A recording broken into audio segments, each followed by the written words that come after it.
Attention, you're listening to The Todd Huff Show, America's home for conservative, not bitter talk and education. Be advised, the content of this program has been documented to prevent and even cure liberalism, and listening may cause you to lean to the right.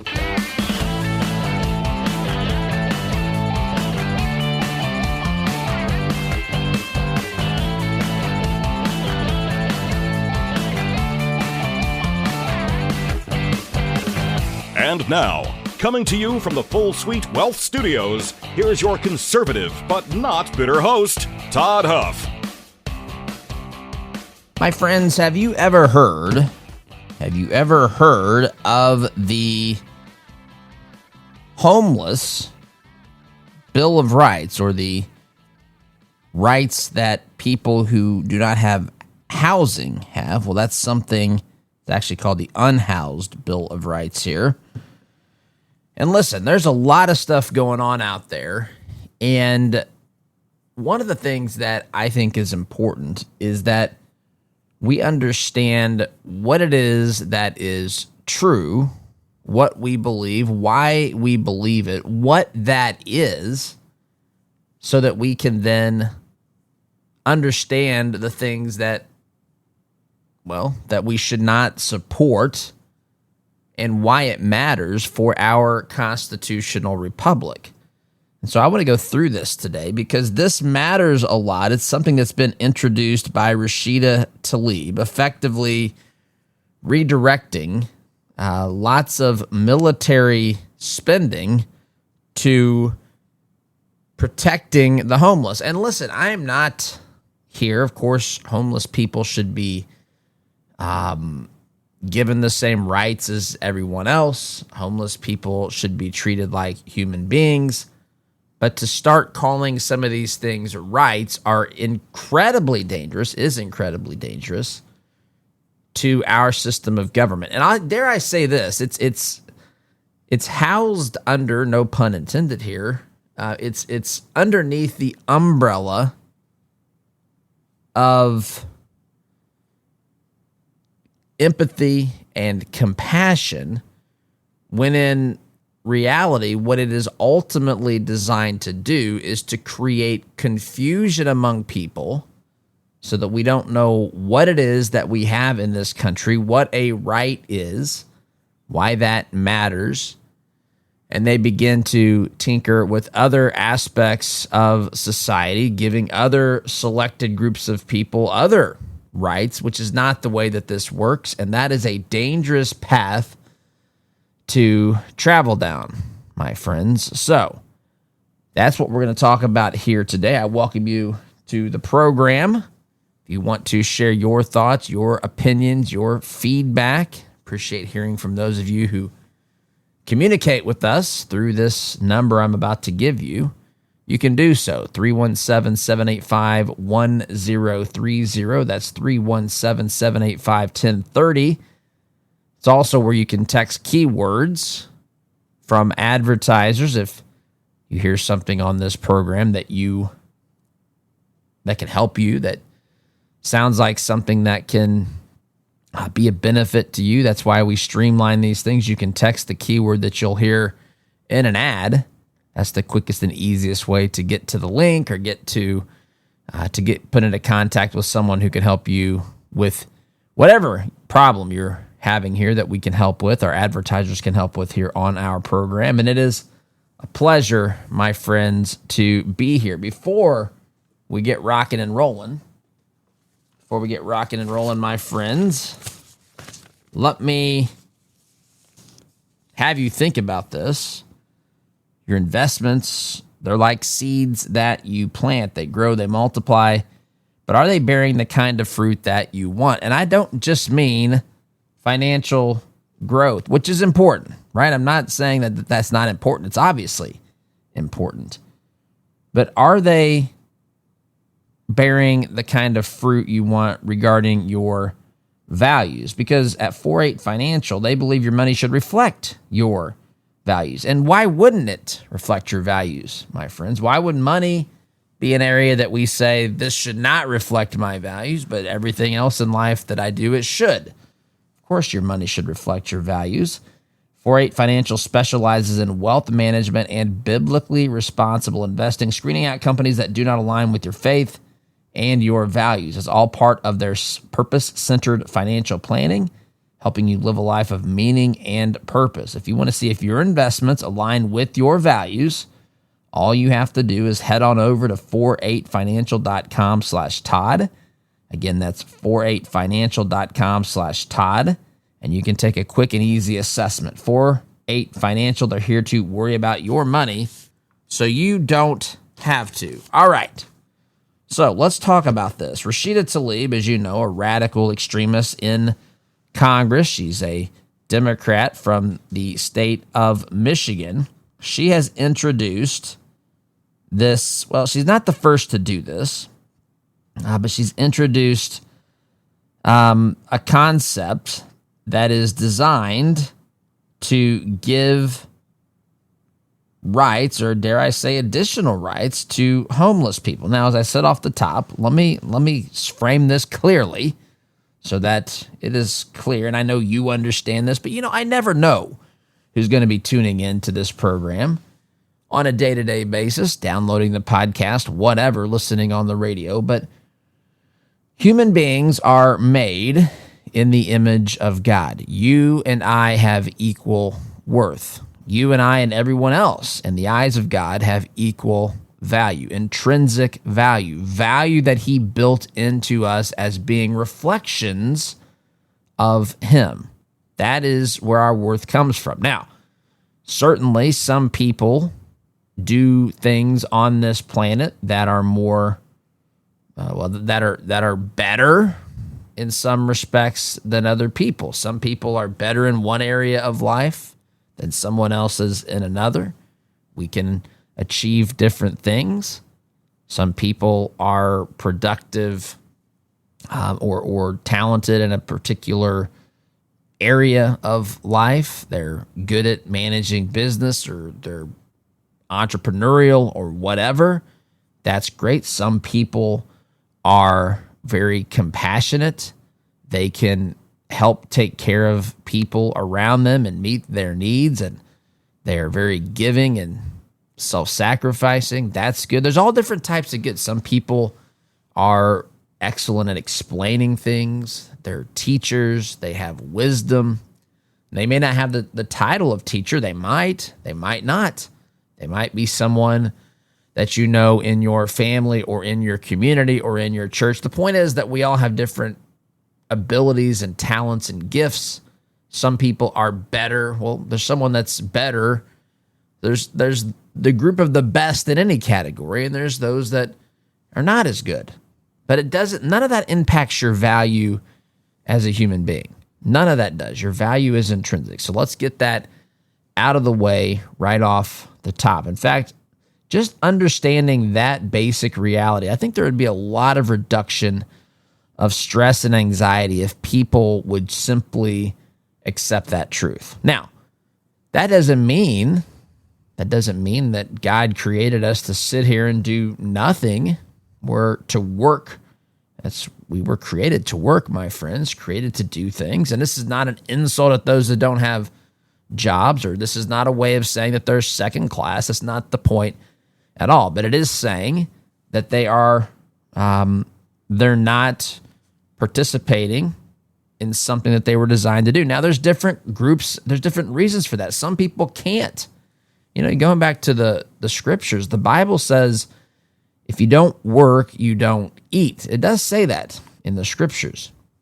But it doesn't say if you can't work, you don't eat. In fact, you find a lot of passages, a lot of times Jesus spent caring for and helping those who were sick and poor and needy. And he told his disciples, as you've done to the least of these, so you've done to me. So as people created in the image of God, God has an expectation that we look out for and care for those who don't have, who are poor and sick and needy, the widowed, the orphan, people who have difficulties or who have struggles, we're not to be the judge necessarily of why people are in certain situations. We're just supposed to be compassionate. It doesn't mean that we're blind to it either. It doesn't mean that we're blind to the root causes of the situation. In fact, we should be attuned to that without being judgmental of every person we see who's homeless on the streets. We should also be aware that there are some people who are there by their own making. This is not, I don't think, it may be hard for people to hear, but all this is, I think, logically consistent, and it's a wise way to live. Because, and I'll tell you what, a lot of my experience, and I had a decent amount of experience in working with homeless people when I went to Washington, D.C. in 1999 as a student. I was a part of a program. I've talked about this occasionally on the show. I was a student at American University. I was actually a student at Butler. It was an exchange program, so I spent the semester at another school, which was American University in Washington, D.C., and it was a kind of a pre-law program, which at the time I was thinking of going to law school, but I realized the world has one too many attorneys as it is. Decided I didn't want to go that route, but I loved the program. I loved the school, and I attended a church, a little church there, and I looked it up recently online because I'm always interested. I went to this church for whatever semester is, 4 months or so, and I loved the people there. In fact, there was a dear old lady. Her name was Fran. I don't know if I've ever talked about Fran on this program. Fran was about I think she was 90 or 92, around that age. She still was going to church, still was driving. In fact, she was so good to me. It was a tiny little church. She was a deaconess there. It was a tiny little church, Temple Baptist Church. I think it has a different name now. I'm not 100% sure. Actually, a church that President Andrew Johnson used to attend that congregation.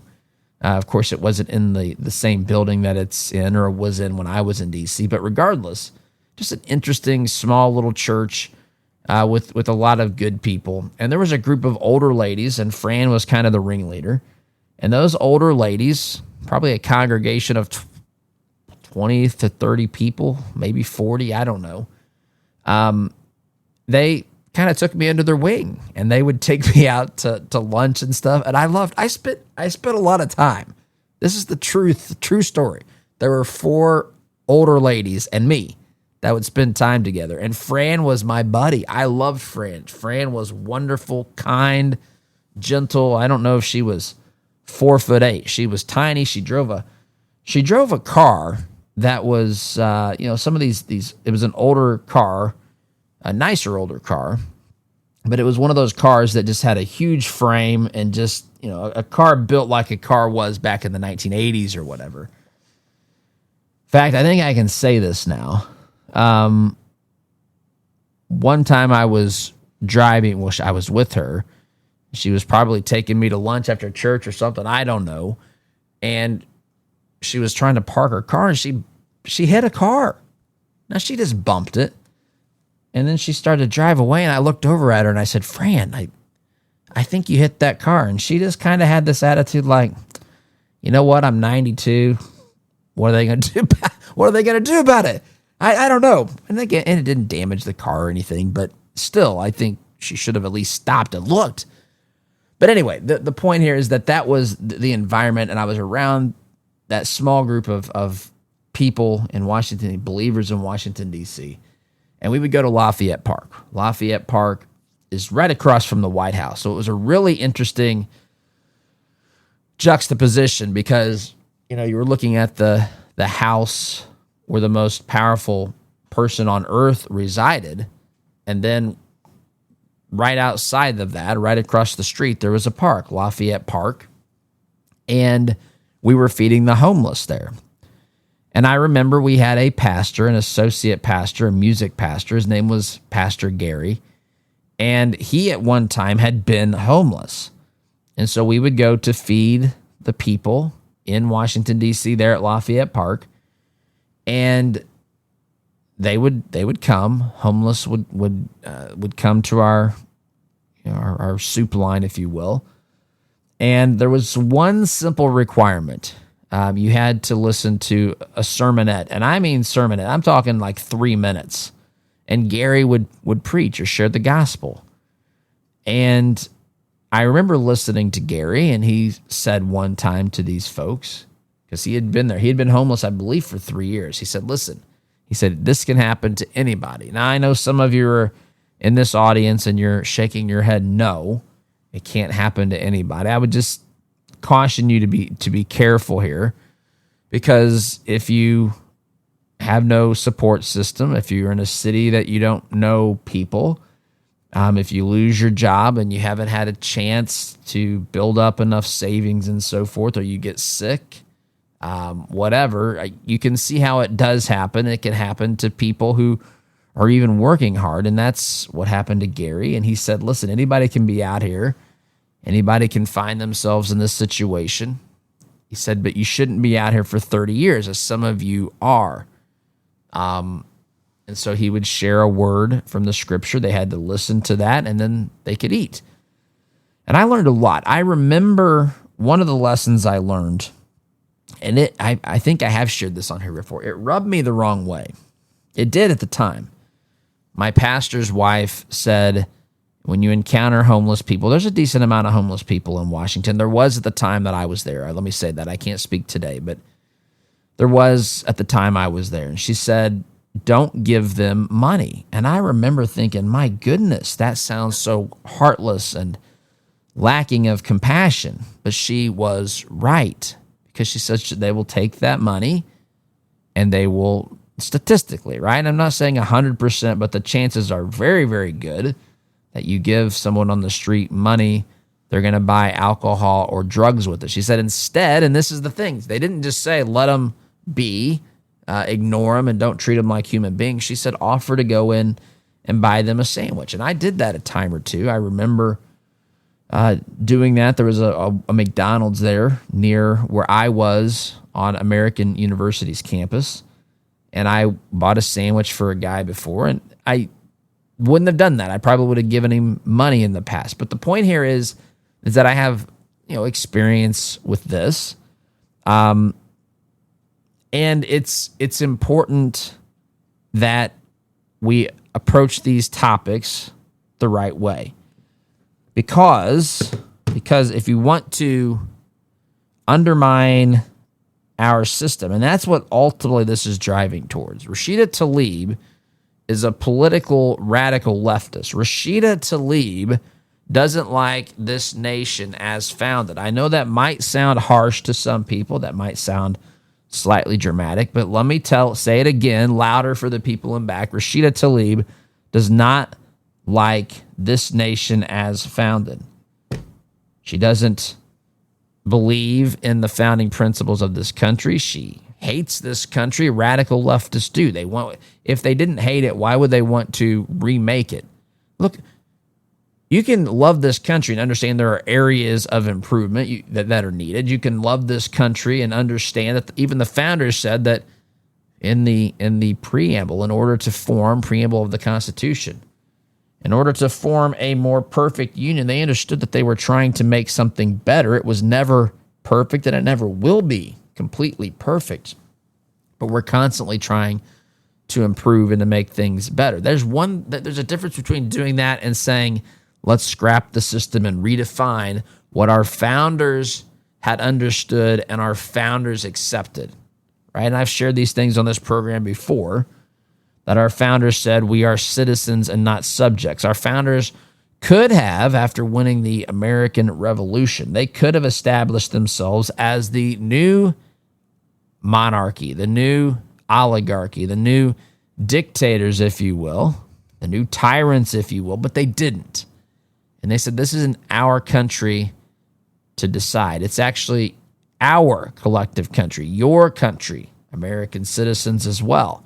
And instead of a new government coming in and telling you what the new rules are, how you're going to live and how you're going to comply and what you're going to do and all this other stuff, as is typically the case, by the way. That's typically what happens when a group wins a revolution. They then institute their own ideology by force. I'm reminded of Castro's Cuba, just as an example. But that's not what our founders did. Instead, what they said was you are made in the image of God. You are created and given rights by him. And in order for the government to exist legitimately, what you have to do, we have to agree, we have to give our collective consent to the government as to what they can do. This turned things on its head, my friends.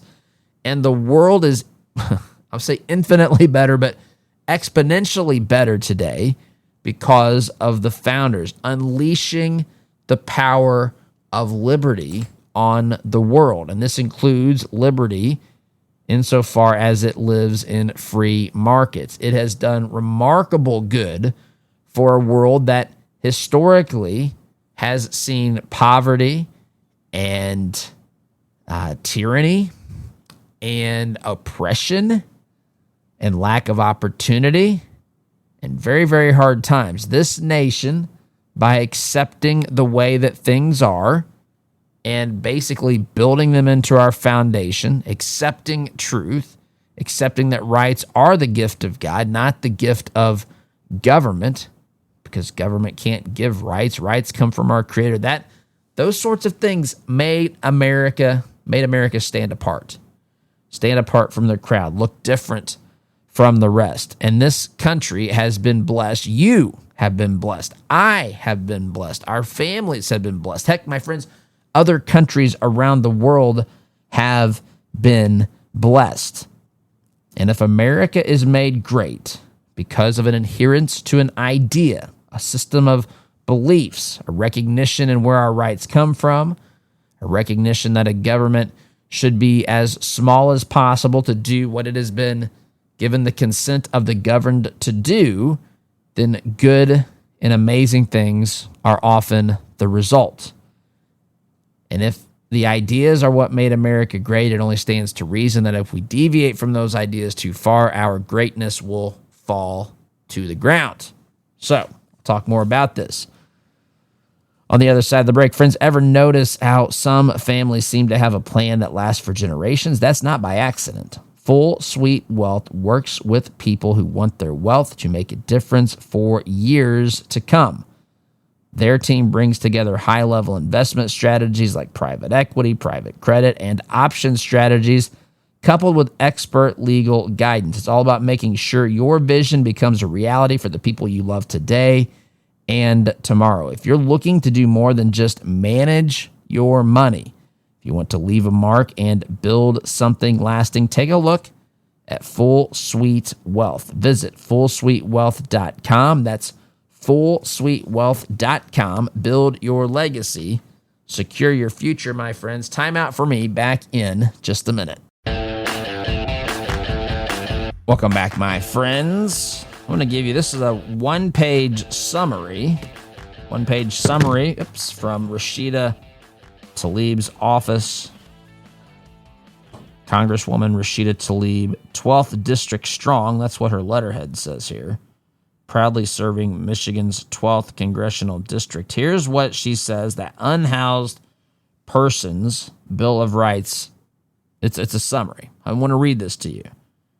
And this is where it's easy to take some of the things I said last segment and confuse the truth of what a right is and why that matters with compassion towards helping individuals who oftentimes, well, they need help. So I want to read this. This is deliberately designed to confuse people into misunderstanding government, because if you cause them to misunderstand government, the role of government, what a right is, they're much easier to manipulate when you want to change or amend the Bill of Rights in the future. And that's what they want to do. I know, and it doesn't sound like a big thing to a lot of people. You think, man, we've got wars and high gas prices and all these sorts of things happening. This doesn't matter. This absolutely matters. This 100% matters. As I read this to you, you're going to have a clearer understanding as to why. So here she goes. The Unhoused Persons Bill of Rights, which just let that sit in, sit for a moment, because the Bill of Rights, which we have in the U.S. Constitution, isn't specifically for any group of people. It is for all people. There's no such thing, dare I say this will upset some people. I don't care. I don't care at all. When I started the program, I never really cared. I think at the beginning, I might have been more bothered if people misunderstood me, misrepresented what I believed. I just don't care anymore. I can explain what I mean. People will think what they think. People will sometimes malign me or malign you as well because they don't like your ideas and they want to take you down by misrepresenting you or what you believe.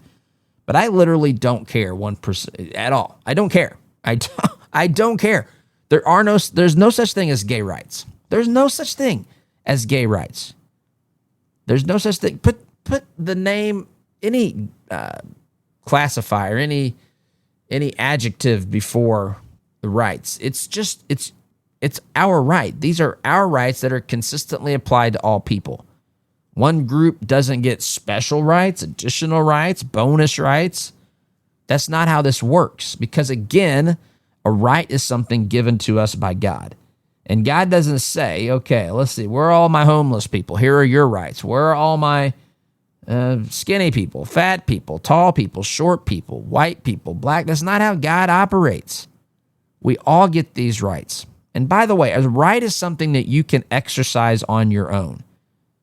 A right is not something that requires another person to do anything for you. It doesn't mean that we shouldn't find a way to cooperate. Of course we should. That's what a free market is all about. But to say that you have a right that is contingent upon someone else doing something by or for you by force is not a right at all. That is a complete misrepresentation and misunderstanding of what a right is. And you'll hear that sprinkled throughout this statement. Here she goes. The Unhoused Person's Bill of Rights resolution declares fundamental civil and human rights protections for unhoused individuals while providing a blueprint for the federal government to permanently end the homeless crisis. Number one, unhoused individuals, what you would commonly refer to as homeless. You're not allowed to say homeless today because apparently that's offensive. Whatever. The other thing that I noticed from the opening statement is the federal government, she wants to permanently end the homelessness crisis. There's no way in the world, hear me say this, it is not possible for the government to fix this problem. And it sounds like it should be able to fix it, but it can't. It cannot fix it for reasons that we'll get into. But this is, again, one of these utopian ideas or suggestions that says the government can do whatever we want it to do. If it's this, if it tries harder, if it has a clearer understanding on what people want and all this sort of stuff. No, it cannot do this. Even Jesus said the poor will always be among you. This is something, listen, I'm not saying we shouldn't try to do better. I actually think this country's done remarkably well at lifting the standard of living for all people. But the idea that there's not going to be poor or homelessness because the government's at work fixing it is respectfully a big joke to me, because the government, you've been to a post office, by the way, you've been down to the BMV, and Indiana's BMVs are run better than most. But you've been to the BMV, you ever had to call the Social Security Administration's office, get that something straightened out there? This is not, the government is not any good at these things. She continues here in this statement, housing is a human right, she says. No, respectfully, Rashida Tlaib, it is not. For reasons I laid out earlier, housing is, listen, of course we should aspire to have a country where people have homes, whatever that looks like, from single-family dwellings to apartment complexes, condos, whatever, right? We should absolutely aspire to do that. But when you say it's a right, what you're saying is, unless if you're a builder and you own private property, then you can certainly build on your property. Ironically, these leftists want to tell you what you can and can't do and micromanage everything there. But you absolutely should be able to build. That's not the question here. The question is whether or not you're entitled. Most people aren't builders. Most people aren't going to be getting a hammer and building their own home. And if you are, say someone has a right to housing and they can't build a house, what you've just done is you said someone else is required to provide that. And that is not what a right is. Again, you can say we want a situation in a free market economy where that works, where people are able to get houses. And by the way, we have that here. But you can't say it's a right because it's not a right. She continues here, yet on any given night in the United States, roughly 771,000 individuals are unhoused. I mean, take it for what you will. I don't know for numbers. I have no idea. My instincts are that her numbers are not right. But anyway, that's what she says. Children also suffer from homelessness, with roughly 1 million K-12 students experiencing homelessness each year. Access to housing is increasingly out of reach, and the federal government must address this preventable and inhumane crisis. By the way, she's not wrong on this. Well, the first part of it, access to housing is becoming more and more difficult. But dare I say this, it's often the access to housing, or the ability to afford a house, maybe the better way to say that, is harder and harder because of things the government is doing. I'm not saying that people are not responsible at all, but when the government does things like in New York City, tries to impose rent control, that limits future housing development. When the government creates inflationary pressures, which it did in a massive way under the Biden administration, when it does that, it takes away the purchasing power of average Americans. It makes them not be able to afford things. That's the government's responsibility. The government's fingerprints are all over. When the government wants to come in, again, Reagan's the 9 most terrifying words in the English language are, I'm from the government and I'm here to help. They have created so many problems.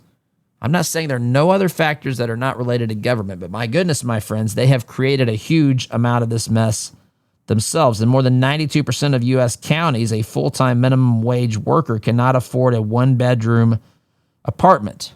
Okay, who said that that's even the way to look at this? Do you know that 90 some percent of people make above the minimum wage? You know that? And I've been told by the left that businesses will only pay the minimum wage, except the reality is that's not how it works. Competition, right? Your ability to go get a job somewhere else to make more money puts pressure on the employer to pay more. But she can't pay more as the employer than the job is worth. And so that's where minimum wage laws, which, by the way, I'm not in favor of any minimum wage. That may make me sound like a lunatic as well. But I'm right in 92% of the cases, or whatever that number is. When employers pay more than minimum wage, they've already decided to not care about the minimum wage when creating a job that actually brings in more value and they can pay more. So more about this. I'm at the end of the segment here, my friends. My apologies here. I wish I had more time, but I don't. Let's face it, living with discomfort is tough. And while prescription medications can help, they often come with a long list of side effects, not to mention the risk of dependency. That's why more people are exploring natural options like Kratom from Christopher's Organic Botanicals. Family-run company. They do things the right way, work directly with Indonesian farmers, lab test every batch that comes in before it reaches your hands. No synthetics, no chemicals, no surprises. Just honest, natural Kratom that's been used for generations. So, do your research. If you think Kratom is good for you, start with their Kratom Starter Pack. Code Todd Huff is going to save you 10% at Christopher'sOrganicBotanicals.com. That's Christopher'sOrganicBotanicals.com. Truth, tradition, transparency, and yes, time out for me. Back in just a minute. Welcome back, my friends. Final segment here. I'm going to try to get through this as much as I can, talking about this unhoused person's Bill of Rights and what's wrong with this, and how people's emotions and desire to help people are often taken advantage of and manipulated so that government can grow into something that is dangerous and expansive. The left never sleeps, my friends. They look for opportunities to give more government power, more authority, more control, take more of your money at every turn. They do this incessantly. They do not sleep. They do not take a second off from this job. Government to them is God. Hear me say this. The godless radical left, they don't believe in God. They've asserted themselves as God, put themselves on the throne. That is their ideology. That is why it is morally bankrupt and absolutely indefensible. And they've confused people and misled people about how compassionate and caring and concerning they are and so forth. It's not the case at all. This is a power grab. This is manipulating people's emotions. I want to pick up on this summary page on what this unhoused person's Bill of Rights is. It says, at the same time, referring to the fact that people on minimum wage cannot afford a one-bedroom apartment in 92% of the U.S. counties. She says this, where'd it go? At the same time, public housing units have an estimated repair backlog of over $90 billion, and only 25% of eligible households receive rental assistance. You want to make something truly unaffordable, give them a stipend or the right, the quote-unquote right to money to pay for these things. One of the reasons public education, say college, has become so utterly unaffordable, I should say, is because you've basically said we'll do everything we can to give everybody money to do it. And there's no downward pressure on college degrees. By the way, friends, listen, there are some things that you need college for. Many people don't. Many people who go do not need it. Obviously, if you can afford it and you want to do it, I'm not here to tell you what to do, but I am here to say this. It is the value of that piece of paper is not anywhere near what they charge for it. It just simply isn't. Again, you might need to do it if you're going to be a doctor, a lawyer, engineer. I'm not putting it down for that. I'm saying for people who go in for the humanities or lots of other things, they pay big ticket prices for something that's not worth it. And the same thing is going to be true the more you give rental assistance. It's just, it drives up the cost. And ironically, it's not going to fix the problem with inventory as well. The government has this incredible ability to decrease supply while also raising prices as well. That is where they end up every single time. So here's the bullet points of the Unhoused Person's Bill of Rights. Calls on the federal government to permanently end the unhoused crisis by 2029. Get real. The government's not fixing this problem in 3 years, Rashida. That's insane. By drastically increasing the affordable housing stock, providing universal housing vouchers, this will fix the problem, whatever, and bolstering funding to federal housing programs, shelters, transitional and permanent housing programs, social services, and permanent emergency rental assistance. Not going to work. Demands, she says, second bullet point here, $168 billion with a B to be redirected from military spending to end the unhoused crisis, in addition to $148 billion in funding every 5 years to preserve public housing for future generations. So you just need to spend more money. And, oh, by the way, we need to take it from one of the only areas of spending that is constitutionally defensible, which is military spending. She continues here, calls on Congress to protect unhoused individuals from the violation of their fundamental human rights to housing. There is no human right to housing. Health care, there is no right to health care. Livable wages, again, there's no right to that either. Now, I'm not saying these things shouldn't be, that we shouldn't try to attain these as a society, but they are not rights. They absolutely are not rights. Education, you don't have a right to education. It doesn't mean that it shouldn't be pursued and available. It just means that it's not a right.